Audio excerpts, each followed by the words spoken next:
നമസ്കാരം കൂട്ടുകാരെ, gold winner presents master chef Pillai 1 minute breakfast partner grain and ഗ്രേസിന്റെ പുതിയൊരു എപ്പിസോഡിലേക്ക് എല്ലാ പ്രേക്ഷകർക്കും സ്വാഗതം. എന്നത്തെ പോലെ ഇന്ന് നമുക്കൊരു ഗസ്റ്റ് ഉണ്ട്, നമുക്ക് സ്വാഗതം ചെയ്യാം. ഐശ്വര്യ ഉണ്ണിയാണ്. നമസ്കാരം. ഹലോ ഐശ്വര്യ, നമസ്കാരം. എന്തൊക്കെയാണ് വിശേഷങ്ങൾ, പറയൂ. എല്ലാം നന്നായിട്ട് പോകുന്നു. ഇപ്പോ ഫ്ലവേഴ്സിൽ തന്നെ സുഗമോദേവി ചെയ്തോണ്ടിരിക്കുന്നത്. ഐശ്വര്യയുടെ സ്ഥലം എവിടെയാണ്? എന്റെ സ്ഥലം എറണാകുളം ജില്ല തന്നെയാണ്. പെരുമ്പാവൂരിന്റെ അടുത്തേക്കായിട്ട് ഇരുമലപ്പടി എന്ന് പറഞ്ഞൊരു സ്ഥലമാണ്. പെരുമ്പാവൂർ എന്നൊക്കെ പറയുന്ന സ്ഥലത്തിന്റെ എറണാകുളത്തെ തന്നെ ഒരു പ്രത്യേക സ്ഥലം, ഭക്ഷണത്തിന്റെ ഒരു കേന്ദ്രമാണ്. ഐശ്വര്യയുടെ ഇഷ്ടപ്പെട്ട ഭക്ഷണം എന്തൊക്കെയാണ്? സൗത്ത് ഇന്ത്യൻ ഫുഡാണ് ഏറ്റവും ഇഷ്ടം. കേരള ഭക്ഷണം അതിനകത്ത് ഉണ്ടല്ലോ. ഇപ്പൊ എനിക്ക് അമ്മ ഉണ്ടാക്കണ മാമ്പഴപ്പുളിശ്ശേരിയാണ് ഏറ്റവും ഇഷ്ടം. ഫേവറേറ്റ് അമ്മയുടെ ഫുഡാണ്. അമ്മ എന്തൊക്കെയാണ് വീട്ടിലുണ്ടാക്കാറ്? അമ്മ എല്ലാ രീതിയിലുള്ള ഫുഡും ഉണ്ടാക്കും. മെയിനായിട്ട് ഇതുപോലെ നാടൻ ഭക്ഷണങ്ങളാണ് വീട്ടിൽ തന്നെയുള്ള നമ്മുടെ ഈ വാഴയുടെ കൂമ്പ് വെച്ചത് തോരൻ, അതൊക്കെ എനിക്ക് ഭയങ്കര ഇഷ്ടമാണ്. നാടൻ നമ്മുടെ വീട്ടുപറമ്പിലൊക്കെ ഉള്ള സാധനങ്ങളൊക്കെ വെച്ചിട്ട് നാടൻ ഭക്ഷണങ്ങളാണ് ഏറ്റവും കൂടുതൽ ഇഷ്ടം. ഓക്കെ, ഇന്ന് ഐശ്വര്യക്ക് ഞാൻ ഉണ്ടാക്കി തരുന്നത് ഇന്നത്തെ ദിവസം ഞണ്ട് കപ്പയും കൂടെ ഉള്ളൊരു സംഭവമാണ്. അത് രണ്ടും കൂടെ ഒരു ഞണ്ട് ജസ്റ്റ് ഒന്ന് സ്റ്റീം ചെയ്തെടുത്തിട്ട് അതിനകത്ത് ബോയിൽ ചെയ്ത കപ്പ ആഡ് ചെയ്തിട്ട്, സാധാരണ കപ്പപ്പുഴുക്ക് തന്നെ അതിനകത്ത് ഞണ്ട് ചേർന്ന കപ്പപ്പുഴുക്കാണ്. അപ്പൊ അതിൻ്റെ കൂടെ വെറൈറ്റിയാണ്. നമുക്ക് അത് ആദ്യം ചെയ്യാം. ഓക്കെ, ഓൾറെഡി ബോയിൽ ചെയ്ത് വെച്ചേക്കണ കപ്പ മാത്രം, ഞണ്ട് ഇതിനകത്ത് തന്നെ നമ്മൾ സ്റ്റീം ചെയ്തെടുക്കുകയാണ്. ആദ്യം വെളിച്ചെണ്ണ ഒഴിക്കുന്നു. വെളിച്ചെണ്ണ ഒഴിച്ച് ഇതിനകത്ത് ഒരു തടുക്ക പരിപാടി ഉണ്ട്. ഫസ്റ്റ് മൂവി അലമാര. ഓക്കെ, അതിലേക്ക് എങ്ങനെയാണ് എത്തപ്പെട്ടത്? ഫസ്റ്റ് മൂവി എന്ന് പറഞ്ഞാൽ ആദ്യം ലക്ഷ്യം എന്ന് പറഞ്ഞ പടാണ് ചെയ്തത്. അത് 1 മാസം വ്യത്യാസത്തിന് ചെയ്തത്. അതുകൊണ്ട് ഏതാണ് ആദ്യം? ആദ്യം അലമാരയായിരുന്നു തോന്നുന്നു ആദ്യം വന്നത്. അപ്പോൾ അതിലോട്ട് ആദ്യം വന്നത് ഞാൻ അന്ന് ഒരു ആക്ടിങ് വീഡിയോ അയച്ചു കൊടുത്തു, ഓഡീഷൻ കണ്ടിട്ട്. അപ്പോൾ അങ്ങനെ വിളിച്ചതാണ് ലക്ഷ്യത്തിലോട്ട് വന്നത്. അത് കഴിഞ്ഞ് അലമാര നമ്മുടെ വീടിൻ്റെ അടുത്ത് തന്നെ കോതമംഗലത്തായിരുന്നു ഷൂട്ട്. അപ്പോൾ അങ്ങനെ അതിലോട്ടൊരു കുട്ടി നോക്കണ്ടായിരുന്നു. അപ്പോൾ അന്ന് തന്നെ തലേദിവസം രാത്രി വിളിച്ച് നെക്സ്റ്റ് ഡേ പോയി അഭിനയിച്ചു. പെട്ടെന്ന് തന്നെ കണ്ടു, അതിന്റെ കാര്യം ഓക്കെ ആക്കി നെക്സ്റ്റ് ഡേ ഷൂട്ടും തുടങ്ങി. അതിലോട്ടൊന്നും അയച്ചൊന്നും കൊടുത്തില്ല, പെട്ടെന്നൊരു കോള് വന്നു. അങ്ങനെ അതാണ് ഫസ്റ്റ് ആ ലക്ഷ്യം അത് ചെയ്തതിന്റെ ശേഷമാണല്ലോ. അതെ, 1 മന്ത് കഴിഞ്ഞപ്പോഴത്തേനും അടുത്ത് ചെയ്തു. ആദ്യം തന്നെ എണ്ണ ചൂടാക്കി, ഇതൊരു ഞണ്ട് സ്റ്റീം ചെയ്തിട്ട്, അതിനകത്ത് സ്റ്റീം എന്ന് വെച്ചാൽ ഇതിനകത്ത് തന്നെ ലൈറ്റായിട്ട് കുക്ക് ചെയ്ത്, വേറെ ഒരുപാട് മസാലകളൊന്നുമില്ല, മഞ്ഞപ്പൊടി മാത്രമാണ് ഇതിൻ്റെ ഒരു മെയിൻ ഫ്ലേവർ. മഞ്ഞപ്പൊടിയും കല്ലുപ്പും, അതിനകത്ത് കുറച്ച് തേങ്ങാപ്പീരി ഇടും, ചെറിയ ഉള്ളിയൊക്കെ ഇടും. എന്നിട്ട് ഈ ബോയിൽ ചെയ്ത കപ്പ, നമുക്ക് വേണമെങ്കിൽ കപ്പ ആദ്യം തന്നെ വെള്ളത്തിൽ ഇത്തിരി ഉപ്പിട്ട് വേവിച്ച് മാറ്റി വയ്ക്കുക എന്നുള്ളതാണ്. ലേശം ഉലുവ. സാധാരണ ഐശ്വര്യ കുക്ക് ചെയ്യാറുണ്ടോ? കുറച്ച്, എന്നാലും ബേസിക് ആയിട്ടുള്ള കാര്യങ്ങളൊക്കെ. ഞാനിങ്ങനെ ചിക്കൻ കറിയൊക്കെ ട്രൈ ചെയ്തിട്ടുണ്ട്. ചെയ്യും, എന്നാലും കൂടുതലും അമ്മ തന്നെയാണ് എല്ലാം ഫീഡ് ചെയ്തത്. ഈ ഷൂട്ടിംഗ് സമയത്തൊക്കെ കൂടെ ആരൊക്കെ ആയിരുന്നു? അവരൊക്കെ വരുമോ? മാറി മാറി അമ്മയും അച്ഛനും വരാറുണ്ട്. ഇപ്പൊ കുറച്ചും കൂടെ വലുതായി കഴിഞ്ഞ് കഴിഞ്ഞപ്പോ ഞാൻ സ്വന്തമായിട്ട് തന്നെ മാനേജ് ചെയ്യും. ചെറിയ ഉള്ളി ഇതിനകത്ത് എത്ര വേണമെങ്കിലും ഇടാം. കാരണം ഈ ഞണ്ടിനകത്ത് നമ്മൾ നേരത്തെ പറഞ്ഞ പോലെ ഞണ്ടിന് സ്വാഭാവികമായിട്ട് തന്നെ ഒരു ടേസ്റ്റ് ഉണ്ട്. അപ്പോൾ അതിനകത്ത് കൂടുതൽ നമ്മൾ ഞണ്ടിൻ്റെ റോസ്റ്റ് നമ്മൾ ഉണ്ടാക്കാറുണ്ട്, ഞണ്ടിൻ്റെ കറി പലതരത്തിലുണ്ടാകുന്നുണ്ട്. ഇത് പക്ഷേ വേറൊരു തരം ടേസ്റ്റിൽ മസാലകളൊന്നും അധികം ഇല്ലാത്തൊരു സംഭവമാണ്. അപ്പോൾ ചെറിയ ഉള്ളി നന്നായിട്ട് ഈ വെളിച്ചെണ്ണയ്ക്കകത്തിട്ട് വഴറ്റിയെടുക്കണം. കുറച്ച് സമയം കിട്ടിയാൽ സിനിമ കാണലാണോ, ഇനി പാട്ട് പാടലാണോ, ഇനി വേറെ എന്തെങ്കിലുമൊക്കെ പരിപാടി, അല്ല വല്ലതും ട്രാവൽ ചെയ്യാനാണോ ഇഷ്ടം, അതോ ഇത് ഏതാണ് കൂടുതലായിട്ട്? ചുമ്മാതിരിക്കും. എനിക്ക് വീട്ടിലിരിക്കുന്നതാണ് ഏറ്റവും ഇഷ്ടം. വീട്ടിൽ ഇരുന്നിട്ട് എന്താ ചെയ്യുന്നതായിരിക്കില്ലേ? അതിങ്ങനെ പിന്നെ വീട്ടിൽ 2 പൂച്ചക്കുട്ടിയുണ്ട്, അപ്പൊ അതിനെ കളിപ്പിച്ച് കിടക്കും.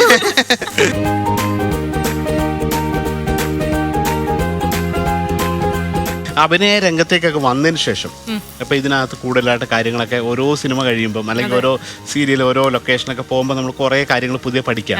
അപ്പോൾ എന്തൊക്കെയാണ് പുതുതായിട്ട് നമ്മൾ അപ്ഡേറ്റ് ആയിക്കൊണ്ടേയിരിക്കുന്നത്? എങ്ങനെയൊക്കെയാണ് നമ്മളെ സ്വയം ഓക്കെ എനിക്ക് ഇങ്ങനെയൊക്കെ ചെയ്യാമോ, ഇങ്ങനെയൊക്കെയാണ് ചെയ്യേണ്ടതെന്നൊക്കെ അതൊക്കെ ഓരോ ഒബ്സർവ് ചെയ്യുന്ന സോഷ്യൽ മീഡിയ വഴിയായിരിക്കാം, അല്ലെങ്കിൽ പുതിയ സിനിമ കണ്ടിട്ടായിരിക്കാം, അല്ലെങ്കിൽ എന്തെങ്കിലും വായിച്ചിട്ട്. ഇപ്പം പണ്ട് വായിച്ചൊന്നും ആയിരിക്കില്ല ഇപ്പം വായിക്കും. ഇപ്പോഴത്തെ ആ പെർസെപ്ഷനൊക്കെ മാറിയിട്ടുണ്ടാവും.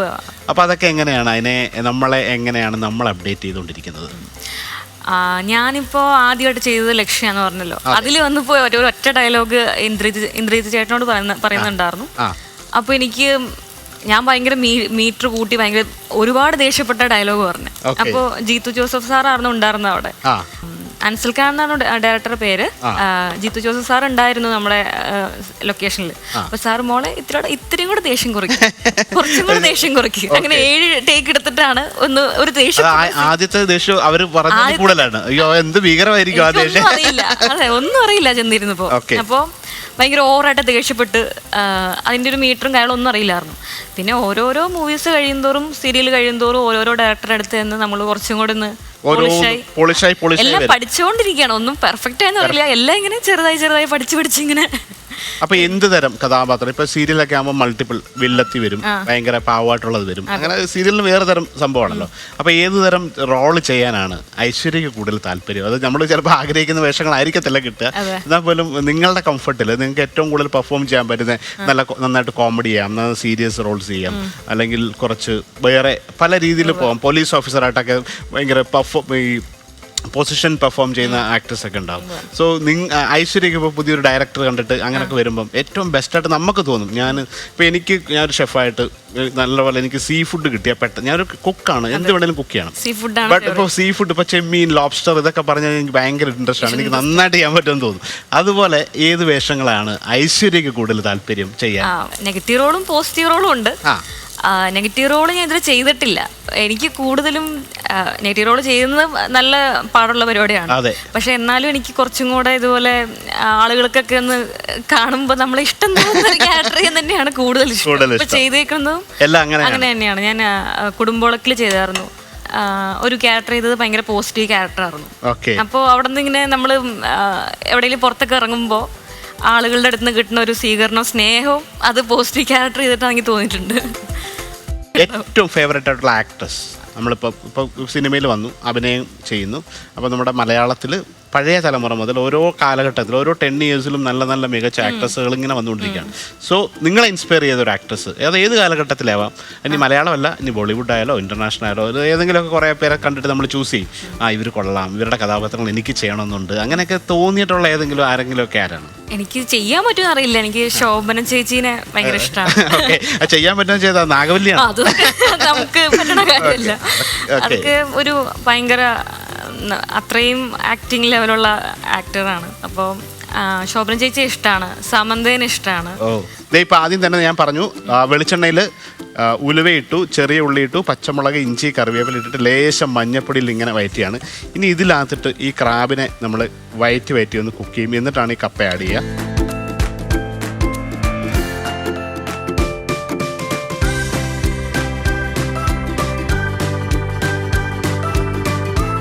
ഷെഫിന് കുഞ്ഞുനാൾ തൊട്ട് ഇതുപോലെ കുക്കിംഗ് ഇഷ്ടമായിരുന്നു. കുഞ്ഞുനാളിൽ ഇഷ്ടമാണോ നമുക്ക് അറിയത്തില്ല, ഭക്ഷണം ഇഷ്ടമാണെന്നുണ്ട്, ഭക്ഷണം കഴിക്കാൻ താല്പര്യമായിരുന്നു. അപ്പം അന്ന് ഇഷ്ടമാണ്, പിന്നീട് ഇതിനെ ഒരു പ്രൊഫഷനായിട്ട് ഒരു പ്രൊഫഷനായിട്ടൊക്കെ മാറി.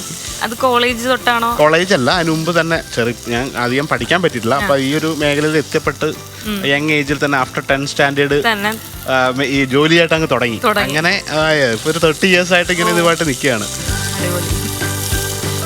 ഏറ്റവും ഇഷ്ടപ്പെട്ട കഴിക്കാൻ ഇപ്പോൾ സീ ഫുഡിൽ ഏറ്റവും ഫേവറേറ്റ് ഏതാ? ചെമ്മീനാണോ? ഇപ്പോൾ കുറച്ച് നിങ്ങൾക്ക് ഒരു ഡിന്നർ റെഡിയാക്കി വയ്ക്കുകയാണ് ഷെഫ്, അവിടെ നല്ലൊരു ഐക്കൂറ അല്ലെങ്കിൽ നെയ്മീൻ പൊരിച്ച് വെച്ചിട്ടുണ്ട്, ഏതെങ്കിലും ഒരെണ്ണം എടുക്കാൻ പറ്റുള്ളൂ. ചെമ്മീനുണ്ട്, ലോബ്സ്റ്റർ ഉണ്ട്, സ്കാലപ്സ് ഉണ്ട്, അതിനകത്ത് സ്ക്വിഡ് ഉണ്ട്, കുറച്ച് ഒക്ടോപ്പസ് ഉണ്ട്, അല്ലെ മസിൽസ് ഉണ്ട്, കക്കയിറച്ചി ഉണ്ട്, കുറേ ഷെൽഫിഷും സീ ഫുഡും നിരത്തി വെച്ചിരിക്കുകയാണ്. ഒരെണ്ണം എടുക്കാൻ പറ്റുള്ള ഇതിനകത്ത് ഏത് ചൂസ് ചെയ്യും? എനിക്ക് തോന്നുന്നു ചെമ്മീൻ എടുക്കും. ചെമ്മീൻ ബിരിയാണി അല്ലേ? ചെമ്മീൻ, അതുപോലെ തന്നെ ക്രാബ് ഭയങ്കര ഇഷ്ടമാണ്.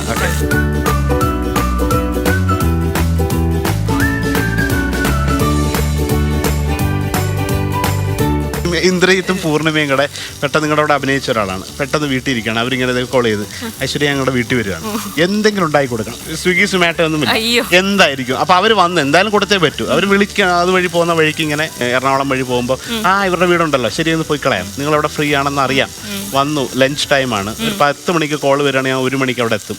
എന്താണ് ഐശ്വര്യ മാത്രമേ ഉള്ളൂ, എന്തുണ്ടാക്കി കൊടുക്കും. അമ്മയെ ഫോൺ വിളിച്ചിട്ട് അമ്മ എന്താ ഉണ്ടാക്കണമെന്ന് ചോദിക്കും. എന്നാൽ നിങ്ങൾക്കൊരു കോൺഫിഡൻസ് വേണമല്ലോ കുറച്ചൊക്കെ. അപ്പോൾ അങ്ങനെ വന്നാൽ എനിക്ക് ഇതുപോലെ പെട്ടെന്ന് ചെയ്യാൻ പറ്റുന്നത് ചിക്കൻ കറി ഉണ്ടാക്കാൻ പറ്റും. പിന്നെ ഞാൻ എപ്പോഴും കുക്ക് ചെയ്യുന്ന സാധനം ഭയങ്കര സിമ്പിൾ ആയിട്ടുള്ളത്, ടൊമാറ്റോയും മറ്റേ എഗ്ഗും ഉള്ള തോരൻ, അത് പെട്ടെന്ന് 5 മിനിറ്റ് കൊണ്ട് ഉണ്ടാക്കും. 5 മിനിറ്റ് മുട്ട പൊട്ടിച്ച് തക്കാളിയൊക്കെ ഇട്ടിട്ട് വയറ്റി എടുക്കാണ്. പിന്നെ ഞാൻ ഇതുപോലെ പനീർ ഫ്രൈ ചെയ്യാറുണ്ട്. അതെ, അത് ഒരിടയ്ക്ക് വെജിറ്റേറിയൻ ആയിരുന്നു. ഒരു 3-4 years ഞാൻ നോൺ വെജ് ഒന്നും കഴിച്ചില്ല. ആണോ? ഞാനും അനിയത്തിയെ കുറച്ച് നാൾ അങ്ങനെ ഒരു ചേഞ്ചിന് വേണ്ടിയിട്ട് ഞങ്ങൾ അങ്ങനെ കഴിച്ചില്ല കുറച്ച് നാളത്തേക്ക്. ഓക്കെ, ഇതേ നമ്മുടെ ഞണ്ട് സ്റ്റീമായി കുക്ക് ആയിക്കൊണ്ടിരിക്കുകയാണ്. ഇനി ഇതിലേക്ക് ബോയിൽ ചെയ്ത കപ്പ ആഡ് ചെയ്തു.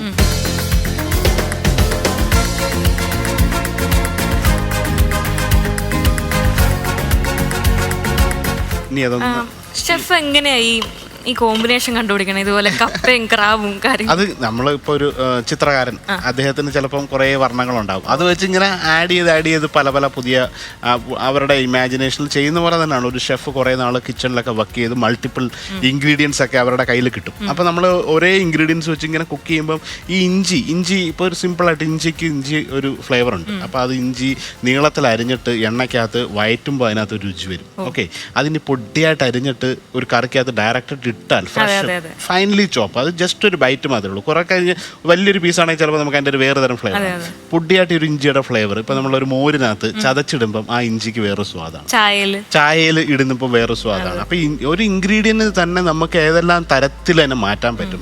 അപ്പൊ അത് വെച്ചിട്ട് കോമ്പിനേഷൻസ് വരും. അപ്പോൾ ഞാൻ ഒരു സിമ്പിളായിട്ട് ഇപ്പൊ കറിവേപ്പില അല്ലെങ്കിൽ ഇഞ്ചി, പച്ചമുളക്, വെളുത്തുള്ളി ഇങ്ങനെയൊക്കെയുള്ള നമ്മുടെ മെയിൻ കുക്കിംഗ് ആയിട്ട് വരുന്നത്. അല്ലെങ്കിൽ ഈവൻ മുളക് പൊടി റോസ്റ്റ് ചെയ്തിടുമ്പോൾ ഒരു ടൈമാണ്, പച്ചയ്ക്ക് വെള്ളത്തിൽ കലക്കി ഇടുന്നതുണ്ട്, അല്ലെങ്കിൽ വെള്ളത്തിൽ ചാലിച്ചിട്ട് എണ്ണയിൽ വയറ്റുമ്പോൾ വേറൊരു കളർ, വേറെ നിറം.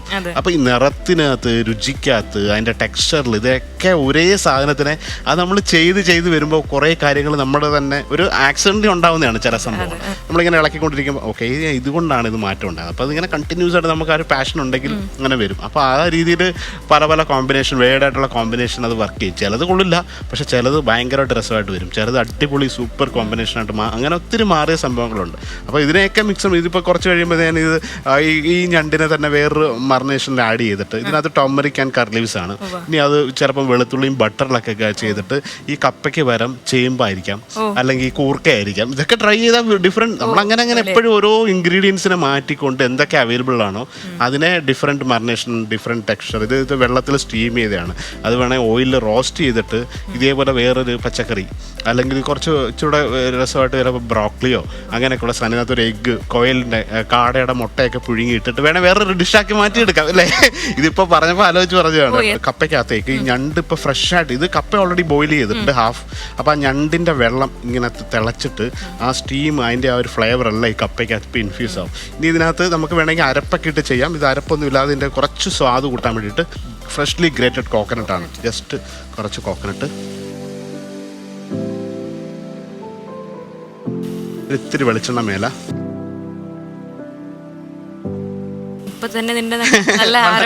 ആരോമ വരുന്നുണ്ട്, കുറച്ച് കറിവേപ്പിലയും കൂടി ഇട്ടു. ഇനി ഇതിനെ ഒന്ന് മിക്സ് ചെയ്തെടുക്കുക. സീ ക്രാബാണ് ഇതിന് കൂടുതൽ ടേസ്റ്റ്.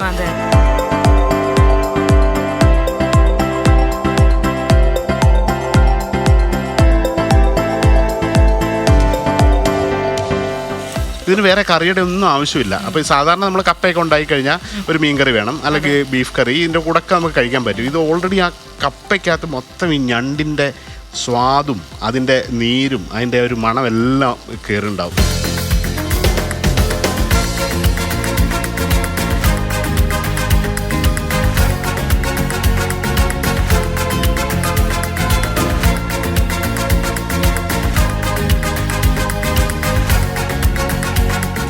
ഇതുപോലെ വീട്ടിൽ പോയി ട്രൈ ചെയ്ത് നോക്കണം. ട്രൈ ചെയ്ത് അമ്മയ്ക്ക് അച്ഛനൊക്കെ ഒക്കെ ഉണ്ടാക്കി ഞണ്ട് വാങ്ങിച്ചിട്ട് ഇതൊക്കെ അവിടെ കിട്ടും.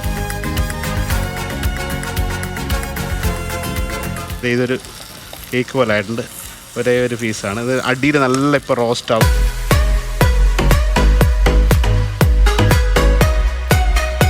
അപ്പോൾ പ്രഷർ തീർച്ചയായിട്ടും ഈ ഞണ്ട് കിട്ടി. നമ്മൾ ഞണ്ടിൻ്റെ കുറേ റെസിപ്പി ഇവിടെ ട്രൈ ചെയ്തിട്ടുണ്ട്. ഞണ്ട് കറി ഉണ്ടാക്കി, ഞണ്ട് റോസ്റ്റ് ഉണ്ടാക്കി.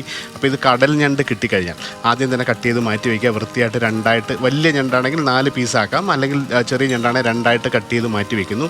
അതുപോലെ കപ്പ ലേശം ഉപ്പിട്ട് തിളപ്പിച്ച് വേവിച്ച് ഊറ്റി മാറ്റി വയ്ക്കുക.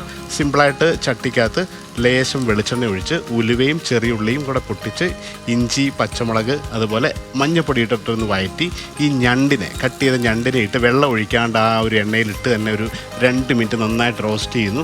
റോസ്റ്റ് ചെയ്തൊന്ന് കുക്കാകുമ്പോൾ കുറച്ച് വെള്ളം ഒഴിച്ച് ഒന്ന് തിളച്ച് വരുമ്പോഴത്തേക്ക് കപ്പ ആഡ് ചെയ്തിട്ട് അതിനെ ഒന്ന് അടച്ചു വെക്കുന്നു. അതിന് സ്റ്റീമൊക്കെ തട്ടിയിട്ട് കുറച്ച് ഫ്രഷ്ലി ഗ്രേറ്റഡ് കോക്കനട്ട്, വെളിച്ചെണ്ണയും കറിവേപ്പിലയും ഇട്ടു. ആവശ്യത്തിന് കല്ലുപ്പൊക്കെ ഇട്ടിട്ട് ഇതിനെ വരട്ടിയെടുത്തു കഴിഞ്ഞാൽ ദേ കണ്ടല്ലോ, ഓൾറെഡി ആ ഞണ്ടൊക്കെ റോസ്റ്റായി.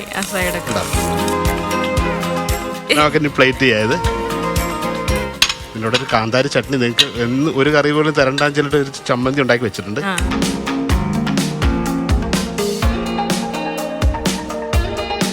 ഇതാണ് നമ്മുടെ ഞണ്ടും. ഇതിനകത്ത് ഞണ്ടുള്ളതായിട്ട് അറിയോ? അറിയില്ല. അതൊരു പ്ലേറ്റ് ചെയ്യാൻ വേണ്ടിയിട്ട് നമ്മൾ തവി എന്തെങ്കിലും എടുത്തോ? ഒന്നും എടുക്കാണ്ട് ഈ ഒരു പാനിനകത്ത്, ആ പാൻ കറക്റ്റ് ക്ലീൻ ആണ്.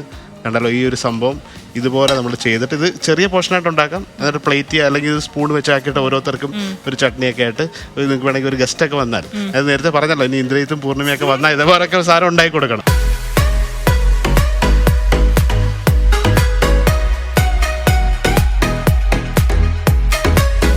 ഐശ്വര്യ, അതേ ഞണ്ടും കപ്പയും റെഡിയാണ്. ചൂടുണ്ടാവും, പക്ഷേ ഇഷ്ടപോലെ ആവശ്യം പോലെ എടുത്തോ.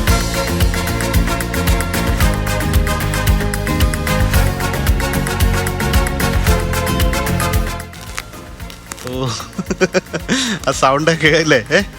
അടിപൊളി.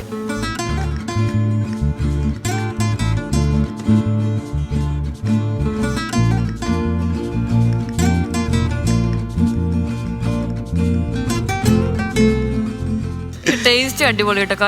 ആ കോക്കനട്ടിന്റെയും ക്രാബിന്റെയും പിന്നെ നമ്മുടെ കറിവേപ്പില, പല സാധനങ്ങളല്ലേ, അടിപൊളി.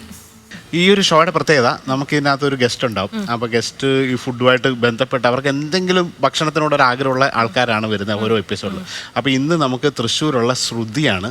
ഭക്ഷണം ഭയങ്കര ഇഷ്ടപ്പെടുന്ന ഒരാളാണ്. എന്തൊക്കെയോ കഥകൾ ഉണ്ടെന്നൊക്കെ പറഞ്ഞിട്ടാണ് നമുക്ക് അതിൻ്റെ വന്നത്. നമുക്ക് നേരിട്ട് ചോദിക്കാം. സ്വാഗതം ചെയ്യാം. ശ്രുതി, വരൂ. എൻ്റെ പേര് ശ്രുതി ഷാജി. ഞാൻ തൃശ്ശൂർ ജില്ലയിലെ വരന്തരപ്പിള്ളിയിൽ നിന്ന് വരുന്നു.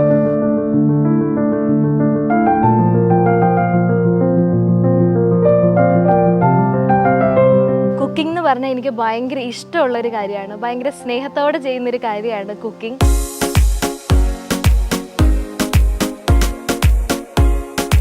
ഇത് എന്തൊക്കെയാണ് പറയൂ ശ്രുതി, പറയൂ. ആക്ച്വലി ഇത് നമ്മുടെ പിടിയും കോഴിയുമാണ്. അത് ഫസ്റ്റ് ആൻഡ് ഡ്രാഗൺ ചിക്കൻ. നിറം കാണുമ്പോൾ തന്നെ അറിയാം, വറുത്തരച്ച കോഴിക്കറി, അതുപോലെ പിടി ഇതൊക്കെ ഒരു നമുക്കൊരു മലയാളിയെ സംബന്ധിച്ച് ഈ പിടിയും കോഴിക്കറി എന്ന് പറഞ്ഞാൽ ഭയങ്കര ഒരു വികാരമാണ്. അതിൻ്റെ കൂടെ ഡ്രാഗൺ പരിചയമുണ്ട്. ഇത് HR മേഖലയിൽ പ്രവർത്തിക്കുന്ന ഒരാളാണ്. ഭക്ഷണം ഇഷ്ടപ്പെടുകയും ഈ ഷോ കണ്ടിട്ട്, അപ്പോൾ എന്തുകൊണ്ടാണ് ഈ ഇതിനകത്ത് വരാൻ താല്പര്യം പെട്ടത്? ഭക്ഷണത്തോടുള്ള ഇഷ്ടമാണ്. കുക്ക് ചെയ്യാനും സെർവ് ചെയ്യാനും ഉള്ള ഇഷ്ടം. റെസ്റ്റോറന്റ് തുടങ്ങിക്കൂടെ? ഫ്യൂച്ചറിലേക്ക് പ്ലാൻ ഉണ്ട്. താല്പര്യമുള്ളതാണ്. താല്പര്യമുണ്ട്, ഭയങ്കരമായിട്ട് താല്പര്യമുള്ള ഇൻഡസ്ട്രിയാണ്. ഇപ്പോ ഇല്ല, മേ ബി.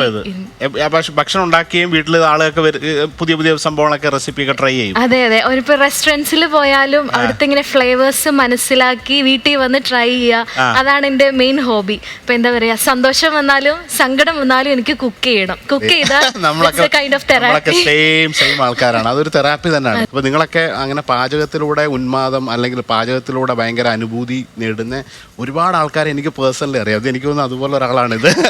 അപ്പോൾ ഇത് ആരാണ് സപ്പോർട്ടൊക്കെ ചെയ്യുന്നത്? ആക്ച്വലി ഫാമിലിയാണ് എവറിത്തിങ്. ലൈക്ക് എന്ത് ഫുഡ് ഉണ്ടാക്കിയാലും ഓക്കെ ഇന്നതാണ്, ഇന്ന രീതിയിൽ ബെസ്റ്റ്, അല്ലെങ്കിൽ അമ്മ ഇപ്പോൾ കുക്ക് ചെയ്യുന്ന സാധനങ്ങൾ ഓക്കെ ഇങ്ങനെ ചെയ്താൽ ഒന്നും കൂടെ ബെറ്റർ ആവുമല്ലോ എന്നുള്ള ഒരു തോട്ടിൽ നിന്നാണ് ഞാൻ കുക്കിംഗ് സ്റ്റാർട്ട് ചെയ്തത്.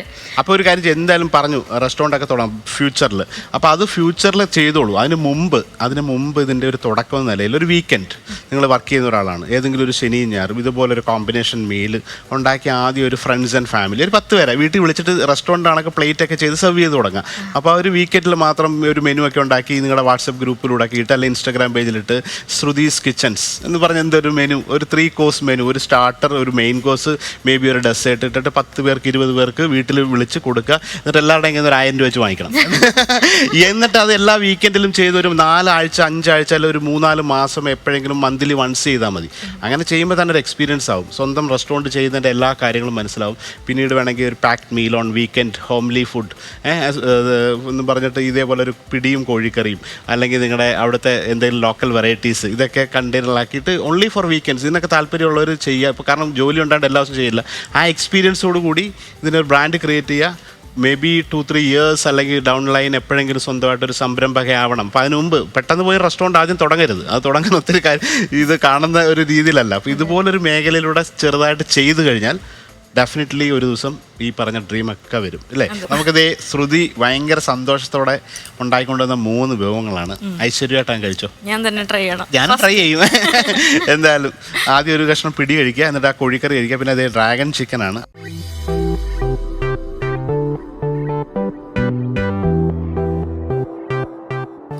നല്ല സൂപ്പർ പിടി, ഒന്നും പറയണ്ട.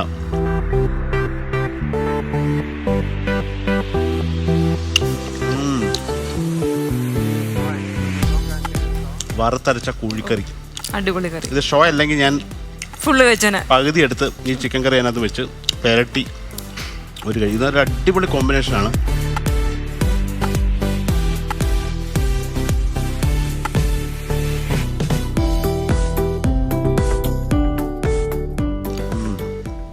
ഇതും സൂപ്പർ. Thank you. പെർഫെക്റ്റ് ആണ്. Perfect. Thank you so much chef. വേറെ ഒന്നും ചെയ്യണ്ട. എല്ലാ ശനിയും ഞായറും പിടിയും കോഴിക്കറി മാത്രം ഒരു 100 പോർഷൻ ഉണ്ടാക്കി ഒരു കണ്ടെയ്നർ പാക്ക് ചെയ്തിട്ട് ഓൺലൈനിൽ അവൈലബിൾ ആണ്. നിങ്ങളുടെ നാട്ടുകാർ എന്തായാലും വാങ്ങിച്ചിട്ടും ഇല്ലേ? ഇതെല്ലാവരും വാങ്ങിക്കില്ലേ? ഫാമിലി ഇതേ ടേസ്റ്റിൽ 100 ഐറ്റം ഒന്നും വേണ്ട. എന്തായാലും വീക്കെൻഡ്സിൽ ഫ്രീ ആയിരിക്കും. ഭർത്താവിൻ്റെ അടുത്തും എല്ലായിടത്തും പറയുക, പാക്ക് ചെയ്യുക, ഉണ്ടാക്കുക. ഒരു 50 പേർക്ക് ഒരു കണ്ടെയ്നറിൻ്റെ ഹാഫ് പിടി, ഹാഫ് ചിക്കൻ കറി, പിടി ആൻഡ് കോഴിക്കറിയുടെ ഒരു കോമ്പിനേഷൻ. അത് കഴിഞ്ഞ് അങ്ങനെ തുടങ്ങിക്കും അല്ലേ? അതെ. Thank you so much chef. ഇന്ത്യയിലെ തന്നെ മോസ്റ്റ് സെലിബ്രേറ്റഡ് ആയിട്ടുള്ള ഈ ഒരു ഷെഫിൻ്റെ ഇങ്ങനെ ഒരു കമന്റ്, ഇറ്റ്സ് മൈ മൊമെന്റ്. അറിയില്ല, എനിക്ക് എങ്ങനെ പറയണമെന്ന് അറിയത്തില്ല. Thank you so much. Thank you Aishwarya once again നമ്മുടെ ഷോയിൽ വന്നു. ഭയങ്കര സന്തോഷം. ഈ പറഞ്ഞ പോലെ ഒരുപാട് ആഗ്രഹിക്കുന്ന പോലെ ഒത്തിരി നല്ല നല്ല പോസിറ്റീവ് വേഷങ്ങൾ കിട്ടണമെന്നാണ് ആഗ്രഹം. അതേപോലെ നല്ല പോസിറ്റീവ് വേഷങ്ങൾ വരട്ടെ. ഒരുപാട് സന്തോഷകരമായ കാര്യങ്ങൾ, ഇതുപോലെ നല്ല ഭക്ഷണമൊക്കെ ഉണ്ടാക്കാൻ പറ്റട്ടെ. അതുപോലെ ശ്രുതി, താങ്ക് യു. ഇത് ഈ ഒരു പാഷൻ ഉള്ളിലുണ്ട്. ചെറുപ്പം പോലെ അത് കാണുമ്പോൾ തന്നെ നമുക്ക് മനസ്സിലാവും ഭക്ഷണം ഉണ്ടാക്കി കൊടുക്കുന്ന ആഗ്രഹിക്കുന്ന ഒരാളാണ്. അപ്പോൾ ഇത് ആ ഒരു പാഷനെ ഒരു ബിസിനസ്സാക്കി മാറ്റുകയും അതിനോടൊപ്പം തന്നെ നമുക്ക് നമ്മുടെ ഒരു ഇന്നർ ഹാപ്പിനെസ്, നമ്മുടെ സ്വയം നമുക്ക് ഇഷ്ടപ്പെട്ട ഒരു ജോലി, അത് പിന്നെ ജോലിയായിട്ട് തോന്നൂല. ഓക്കെ, അപ്പോൾ ഇത് നിങ്ങൾ ഇപ്പോൾ എപ്പോഴാണോ നിങ്ങളുടെ ഒരു നമുക്ക് നമ്മുടെ സൗകര്യങ്ങളൊക്കെ ഒത്തുവരുമ്പം അതേ രീതിയിൽ അതിനൊരു ബ്രാൻഡ് ചെയ്തിട്ട് തീർച്ചയായിട്ടും ഇതിൽ വരിക. ഐ ആം ഷുവർ ഇത് ഡെഫിനറ്റ്ലി നല്ലൊരു വിജയമാണെന്ന്. Thank you so much. Thank you. അങ്ങനെ gold winner presents master chef Pillai 1 minute breakfast partner grain and ഗ്രേസിൻ്റെ ഒരു എപ്പിസോഡ് ഇവിടെ തീരുകയാണ്. അപ്പോൾ ഇതുപോലുള്ള കുറേ ഗസ്റ്റിൻ്റെ കഥകളായിട്ട് ഞങ്ങൾ വീണ്ടും വരും. Thank you so much.